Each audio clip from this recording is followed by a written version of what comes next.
সুপ্রিয় শিক্ষার্থীরা, আসসালামু আলাইকুম। দৈনন্দিন কাজে বাস্তব সংখ্যার বর্গমূল ও ঘনমূলের প্রক্রিয়াকরণ কার্যক্রমে তোমাদের সবাইকে স্বাগত। শুরুতেই চলো আমরা গত দিনের বাড়ির কাজের সমাধানটি করে ফেলি। প্রথম যে বাড়ির কাজটি ছিল সেটি ছিল যে মৌলিক উৎপাদক বা গুণনীয়কের সাহায্যে নিচের সংখ্যাগুলোর ঘনমূল নির্ণয় করো। সেখানে প্রথম সংখ্যাটি ছিল ঋণাত্মক এবং পরবর্তী দুটি সংখ্যা ছিল ধনাত্মক। চলো প্রথম সংখ্যাটির আমরা ঘনমূল নির্ণয় করি। তো এই যে সংখ্যাটি, এই সংখ্যাটিকে স্বাভাবিকভাবেই 2 6 6 2 1 4 4। চলো কাজের সুবিধার্থে আমরা 2 এর পরিবর্তে আমরা এটিকে 8 দিয়ে ভাগ করে দেখি। 3 8 24, 25 26 22, 8 2 16, 8 6 61, 6 48, 56, 5 54, 6 48 আর 6 64, 8 8 64 হয়ে গেল। চলো আবার আমরা 8 দিয়ে ভেঙে দেখি। 8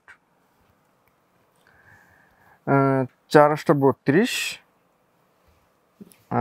এরপর 0 76, 8 9 72, 28,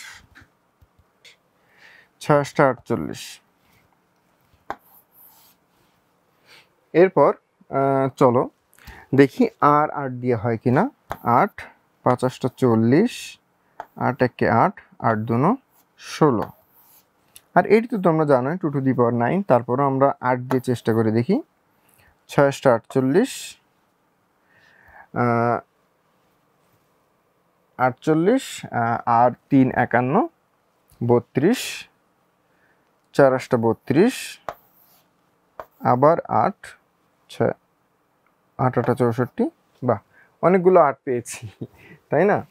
তাহলে এই 3টি 8 থেকে একটি 8 এবং এই 3টি 8 থেকে আরেকটি 8 নিব। তাহলে যেহেতু ঋণাত্মক আছে, তো এখানে ঘনমূলে 8 গুণ 8 64। এখানে আমি আসলে সংখ্যাটি দেখে বুঝতে পেরেছি যে এটি 8 দিয়ে যাবে, এজন্য আমি 8 দিয়ে করেছি। তোমরা যদি এরকম বুঝতে না পারো তাহলে তোমরা 2 দিয়েই যাবে। 2 দিয়ে গেলে এখানে এরকম চেহারার পরিবর্তে কেমন চেহারা হবে? এটা হবে এই এরকম 2 গুণ 2 গুণ 2, 2 গুণ 2 গুণ 2, 2 গুণ 2 গুণ 2। দেখো এই 8-এর পরিবর্তে এরকম 1 2 3 3 3 9টা 2 পাবে। এই 3টি 8-এর পরিবর্তে 9টা 2 পাবে, আবার এই 3টে 8-এর পরিবর্তে আরও 9টা 2 পাবে, অর্থাৎ 9 2 18টি 2 তোমরা পাবে। সেই 18টি থেকে 3টি 3টি করলে 6টি 2 থাকবে। সেই 6টি 2 থেকে তোমরা 64 পেয়ে যাবে। চলো পরের বাড়ির কাজটি দেখে ফেলি যে 9 2 6 1 0 0 0। তাহলে প্রথমে খেয়াল করো যে এই যে 3টি শূন্য রয়েছে, এই 3টি শূন্য বাদ দিয়ে যদি আমরা করতে পারি তাহলে দেখো এইটিকে 9 2 6 1 গুণ 1000 এভাবে লিখতে পারি। যেহেতু 1000-এর ঘনমূল আমরা জানি 10, তাহলে আমাদের এখন কাজ শুধুমাত্র 9 2 6 1 এই সংখ্যাটি নিয়ে। এই 9 2 6 1 যেহেতু 1 আছে, চলো 3 দিয়ে চেষ্টা করি। 3 3 9, এরপরে 0, 3 8 24, 3 7 21। বাহ, 3 3 10 30, 3 2 6, 3 9 27, 3 3 9, 3 4 12, 3 3 9 7। ও এই সংখ্যাটি কিন্তু খুবই পরিচিত লাগছে, তাই না? হ্যাঁ, আমরা কিন্তু গতদিন শুধুমাত্র এই সংখ্যাটি দিয়ে একটি বর্গমূল নির্ণয় করেছিলাম। তাহলে এটি হবে 49, আবার 7 দিলে 7। তাহলে এই 3টি 3 থেকে আমরা একটি 3 পাবো এবং এই 3টি 7 থেকে একটি 7 এবং এই 1000 থেকে পাবো একটি 10। তাহলে 3 গুণ 7 গুণ 10, তো 210। দেখেছো কত সহজে আমরা বর্গমূলটি নির্ণয় করেছি। এভাবে বিভিন্ন পদ্ধতি বা তোমরা ট্রিক্সের মাধ্যমে তোমরা যে কোনো অঙ্ককে সহজে করে নিতে পারো। চলো আমরা এখন পরবর্তী সংখ্যাটি বর্গমূল নির্ণয় করি। 3 2 7 6 8, 3 2 7 6 8। চলো যেহেতু এটি একটি জোড় সংখ্যা, তাহলে চলো আমরা এটিকে 8 দিয়েই চেষ্টা করে দেখি। 8 4 8 32, 0 8 9 72, 6 8 48। পরিচিত লাগছে তাই না? হ্যাঁ, এটা কিন্তু পূর্বে একটি অঙ্ক করতে মাঝে আমরা পেয়েছিলাম। 5 8 40, 8 1 8, 8 2 16, 512, 8 6 8 48, 4 8 32, 8 8 64। তাহলে এখানে কিন্তু একটু সমস্যা আছে। চলো এইটা একটু আমরা দেখে নিই। তাহলে এই সংখ্যাটিকে 8 গুণ 8 গুণ 8 গুণ 8, 3 2 5, 3 গুণ 8 এভাবে লিখতে পারি। তাহলে 3টি 8 থেকে তো আমরা একটি 8 নিয়ে নিলাম, বাকি যে 2টি 8 ঘনমূল, এই 8কে আমরা 2 গুণ 2 গুণ 2 এবং এই 8কে আবার 2 গুণ 2 গুণ 2 আকারে লিখতে পারি। তাহলে এই দেখো এই 3টি 2 থেকে আমরা একটি 2 নিয়ে আসবো, আবার এই 3টি 2 থেকে আরেকটি 2 নিয়ে আসবো। তাহলে 8 গুণ 2 গুণ 2, 8 2 16 2 32। এভাবে করতে পারো, বা তোমরা এই সবগুলো 2 দিয়ে ভাগ করতে পারো। 2 দিয়ে ভাগ করলে আস্তে আস্তে আমরা একইভাবে একই আনসার, একই উত্তর পেয়ে যাব। এখন আমরা চলো 2 নাম্বার বাড়ির কাজটি করি, যেখানে 27 ভাগ 216 এবং পরবর্তী আর 2টি ভগ্নাংশ আছে। প্রথম ভগ্নাংশটি 27 ভাগ 216। চলো এই 27-এর কতগুলো গুণনীয়ক লিখে ফেলি। 3 গুণ 3 গুণ 3, 3 3 9, 3 9 27। 216কে যদি আমি 2 দিয়ে ভাগ করি, চলো এখানে ভাগ করে ফেলি। 2 2 1 2, 8 2 16, 2 5 2 10, 4 2 8, 2 2 2 4, 7 2 14, 3 9 27, 3 3 9। তাহলে এখানে পাই 3 গুণ 3 গুণ 3 গুণ 2 গুণ 2 গুণ 2। অর্থাৎ খেয়াল করো এই 3 3 সবগুলোকে আমি বাদ দিয়ে দিতে পারি, দিয়ে আমি এখানে পাই 1 ভাগ 2 গুণ 2 গুণ 2। যদি আমি এটাকে এখন ঘনমূল করি, ঘনমূল করলে এই 3টি 2 থেকে আমি একটি 2 নিব, তাহলে এটি হবে 1 ভাগ 2। দেখেছো কত সহজে আমরা পেয়ে গেলাম, তাই না? চলো এখন পরবর্তী যে বাড়ির কাজটি ছিল, যে 7 0 4 9 6 9 3 5 9 3 7। এখন খেয়াল করো আমরা এখানে প্রথম যে সংখ্যাটি পাই, এই সংখ্যাটি একটি বড় মৌলিক সংখ্যার ঘন। হ্যাঁ, এটি হলো মৌলিক সংখ্যার টেবিলের 24তম মৌলিক সংখ্যা আছে 8 9 89।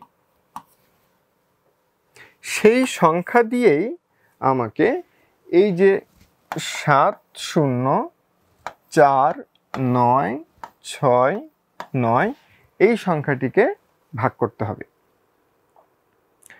প্রথমে ভাগ করলে আমি পাই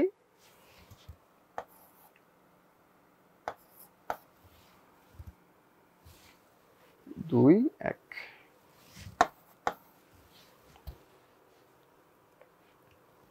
এবং আবার যদি আমি এই সংখ্যাটিকে ভাগ করি, দেখেছো? হ্যাঁ, এই সংখ্যাটি একটু কঠিন। আমি আশা করব যে তোমরা এটা ডিভাইস ছাড়াই পেরেছো। যদি কেউ ডিভাইস দিয়েও পেরে থাকো তাহলেও তোমাকে বাহবা দিব। আর যদি ডিভাইস ছাড়া না পেরে থাকো তাহলে কোনো সমস্যা নেই, এটি একটি বড় সংখ্যা। তো এখানে প্রথমে যে সংখ্যাটি আসবে সেটি হলো 89, পরে আছে 3 5 9 3 7। এই 3 5 9 3 7 এই সংখ্যাটিকে চলো আমরা 3 5 9 3 7, চলো আমরা প্রথমে, যেহেতু এটি একটি বিজোড় সংখ্যা, 3 দিয়ে চেষ্টা করে দেখি। 3 1 3 3 1 3 3 9 27 3 7 21 3 9 27। হ্যাঁ, 3 3 3 9 3 9 27 3 9 27 3 3 9 3 1 3 3 1। এখন 11 দিয়ে হবে আশা করি। 11 1 11 11 2 22 11 1 11 আবার 11 11 11 121। তো এখানেও আমরা এই যে 3টি 3 এবং 3টি 11, 3টি 3 থেকে একটি 3, 3টি 11 থেকে একটি 11, তাহলে 3 11 33 পাই। তো এই সংখ্যাটির বর্গমূল হলো 89/33। একটু কঠিন হয়েছিল তাই না? যতই কঠিন হোক আমরা ধীরে ধীরে সব অঙ্কই খুব সহজেই করতে পারবো। বাড়ির কাজ 2 এ যেটি ছিল 27/343, চলো আমরা প্রথমেই উৎপাদকগুলো নির্ণয় করে নিই। 3 গুণ 3 গুণ 3, কারণ 27 আমাদের মুখস্থ হয়ে গেছে। 3 3 9 3 9 27। একে যদি আমি 3 দিয়ে ভাগ করি তাহলে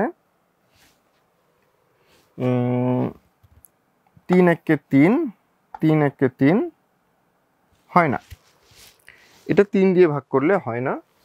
চলো এটাকে তাহলে, যেহেতু শেষে 5 নেই তাহলে 5 দিয়ে করব না, 7 দিয়ে করি। 4 7 28 7 9 63 7 7। তাহলে এই 3টি 7 থেকে তাহলে 7 গুণ 7 গুণ 7, যেটার তাহলে ঘনমূল করলে তাহলে ঘনমূল 27 3 4 3, ঘনমূল করলে হবে 3/7। দেখেছো, খুবই সহজ তাই না? চলো এখন আমরা আজকের যেটা আমাদের উদ্দেশ্য ক্লাসের, বর্গমূল এবং ঘনমূলের অপারেশন, এই কাজটি করে ফেলি। প্রথমে যোগ এবং বিয়োগ। দেখো এখানে একটি বর্গমূল এবং ঘনমূলের বর্গমূলের শুধুমাত্র কিছু যোগ বিয়োগ আছে। বর্গমূলের যোগ বিয়োগ আমরা কিভাবে করি খেয়াল করো। আমরা বর্গমূলের যোগ বিয়োগ করার জন্য প্রথমে আমরা কিছু বীজগণিতের সাহায্য নিই। বলো তো, 2a এবং 3a এই দুটি মিলে কত হয়? হ্যাঁ, অবশ্যই তোমরা সবাই জানো, আমি জানি, এটা হয় 5a।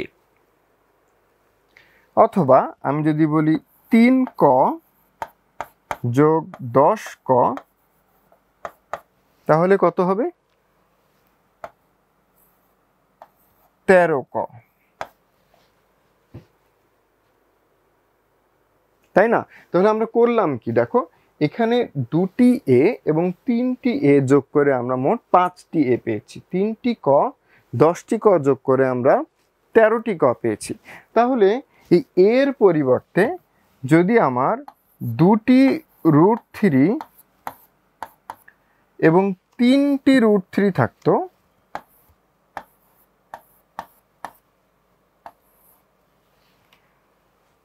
2টি √3 এবং 3টি √3 থাকতো, তাহলে আমি কি করতাম, 5টি √3 লিখতাম। আবার 3টি যদি আমার ঘনমূল 5 এবং 10টি যদি ঘনমূল 5 থাকে, তাহলে আমি দুটো মিলে 13টি ঘনমূল 5 লিখতে পারি। দেখেছো? তাহলে বর্গমূল বা ঘনমূল যদি আমি একই সংখ্যার করি, তাহলে তাদের সহগগুলো শুধুমাত্র যোগ করছি। তোমরা আশা করি ইতিমধ্যে সেটা ধরতে পেরেছো, তাই না? এখন চলো এই যে অঙ্কটি আমাদের আছে সেই অঙ্কটি আমরা সমাধান করি। দেখো এখানে √2 এবং এখানে আরেকটি √2 আছে। তাহলে কি যে 5 × 2 এর বর্গমূল এবং বিয়োগ একটি, 5টি √2 এবং একটি √2 বিয়োগ করলে থাকবে কয়টি? 4টি বর্গমূল 2 থাকবে। এবং এখানে খেয়াল করো 6টি বর্গমূল 3 এবং 3টি বর্গমূল 3, তো 6টি থেকে 3টি বিয়োগ করলে কয়টি থাকবে? যোগ 3টি বর্গমূল 3 থাকবে। ব্যাস, তোমরা সবাই জানো, খুবই সহজ, তাই না? তো এভাবে আমরা যে কোনো বর্গমূল বা ঘনমূল, যদি এখানে বর্গমূল না থেকে যদি এটা ঘনমূল থাকতো তাহলে কি করতাম, তাহলে এটা ঘনমূল দিতাম। তবে যদি এটি ঘনমূল এবং এটি যদি বর্গমূল থাকতো তাহলে কিন্তু আমরা এটি লিখতে পারতাম না, কারণ বর্গমূলের সাথে ঘনমূলের কোনো যোগ বিয়োগ করা সম্ভব নয়। যদি তার একই সংখ্যা আমরা পরিণত করতে পারি সেক্ষেত্রে সম্ভব। চলো এখন গুণ ভাগ দেখি। চলো এইটার সঙ্গে এটির গুণ, চলো তো আমরা গুণটি করে দেখি। 3 গুণ √2 - √3। তাহলে গুণের নিয়ম অনুযায়ী কি, এটাকে কিন্তু তোমরা সূত্র দিয়েও করতে পারো, a + b × a - b। আমরা বীজগণিতের সূত্র দিয়ে জানি, এই সূত্রটি কিন্তু আমরা জানি a + b × a - b = a²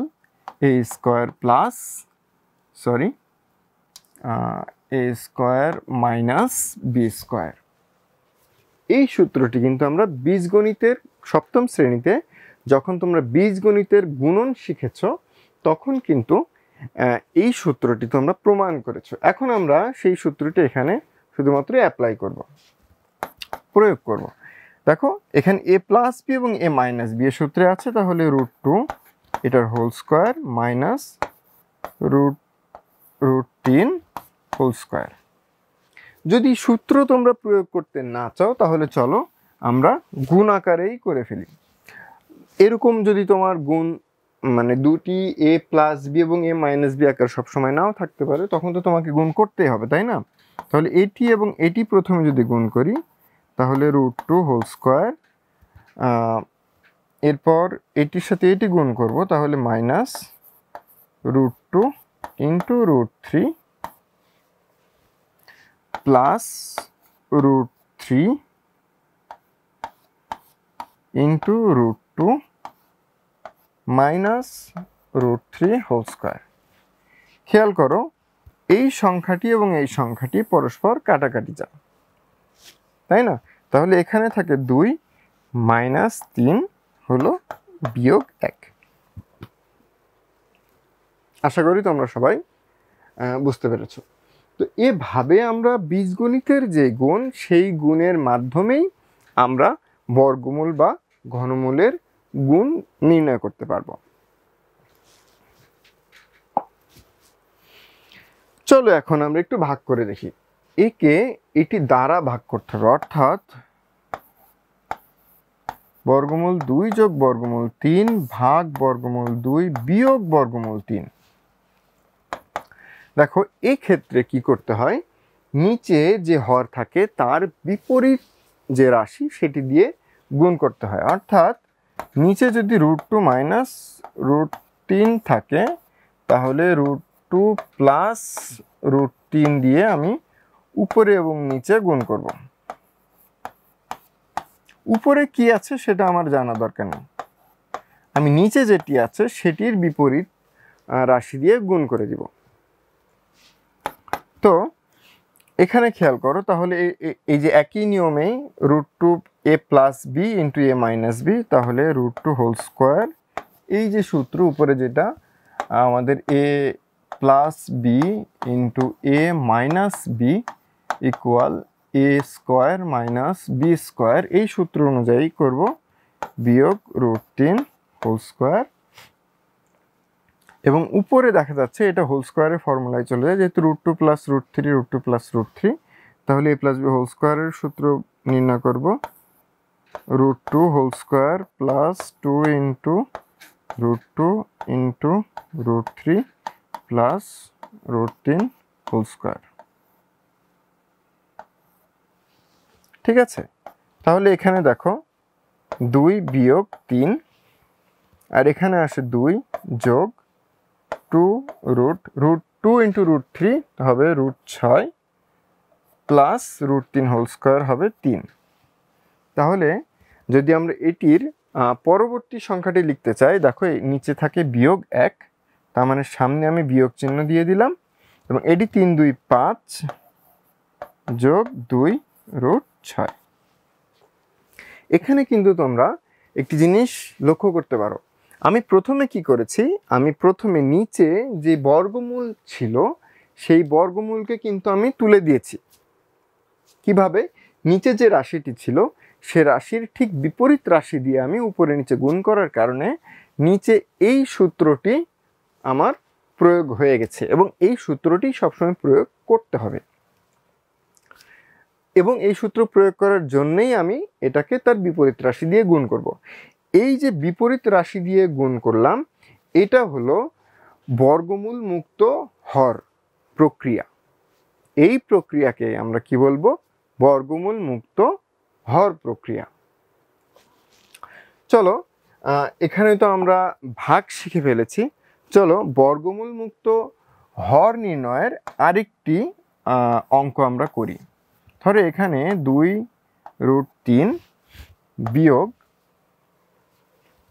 3√2 এই সংখ্যাটি আছে, আমাকে বলা হলো একে বর্গমূল মুক্ত হরে পরিণত করতে হবে। তাহলে কি আমরা জানি, নিচে যে থাকবে তার ঠিক বিপরীত রাশি দিয়ে উপরে নিচে গুণ করব।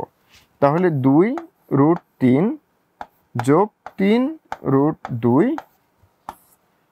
এবং 2√3 বিয়োগ 3√2 এবং উপরে 2√3 যোগ 3√2, উপরে নিচে আমি একই সংখ্যা দিয়ে গুণ করেছি। তাহলে এখন নিচে যে রাশিটা ওই যে একই নিয়মেই চলে আসবে, চলো a square minus B square, অর্থাৎ 2√3 এটি হোল স্কোয়ার মাইনাস 3√2 এটি হোল স্কোয়ার। ঠিক আছে, বা এখানে কিন্তু যেহেতু এই সংখ্যাটি ছোট এটি বড়, তাহলে এটি নিশ্চয়ই ছোট থেকে বড় বিয়োগ করলে ঋণাত্মক হবে, এখানেও আমার দেখবে ঋণাত্মকই হচ্ছে। 2√3 প্লাস 3√2, তো এখানে 4 ইন্টু 3 হবে 12 মাইনাস 9 ইন্টু 2 হবে 18, আর এখানে 2√3 বিয়োগ 3√2, তো 12 মাইনাস 18 বিয়োগ 6, সেটা তাহলে হবে বিয়োগ 2√3 মাইনাস 3√2 ভাগ 6। সরি, এখানে যোগ চিহ্ন ছিল, যোগ চিহ্ন হয়। দেখেছো এভাবেই। তো আমরা যদি চাই বর্গমূল মুক্ত হর নির্ণয় করব, তাহলে আমাদেরকে অবশ্যই বর্গমূল মুক্ত, ঘনমূল কিন্তু বলি নাই, বর্গমূল মুক্ত হর নির্ণয় করতে হলে আমাদেরকে অবশ্যই এই নিয়ম অনুযায়ী যেতে হবে। তো চলো আমরা আজকে আগামী ক্লাসের বাড়ির কাজটি লিখে নেই। এই যে দুটি সংখ্যা, এই দুটি সংখ্যার ভিতরে যোগ বিয়োগ গুণ এবং ভাগ করতে হবে। এই যে ভগ্নাংশটি আছে এই ভগ্নাংশকে হর মুক্ত, বর্গমূল মুক্ত হরে পরিণত করতে হবে, এবং এই যে দুটি রাশি এই দুটি রাশির যোগফল নির্ণয় করতে হবে। আজকের ক্লাস এই পর্যন্তই। সকলকে ধন্যবাদ। আসসালামু আলাইকুম।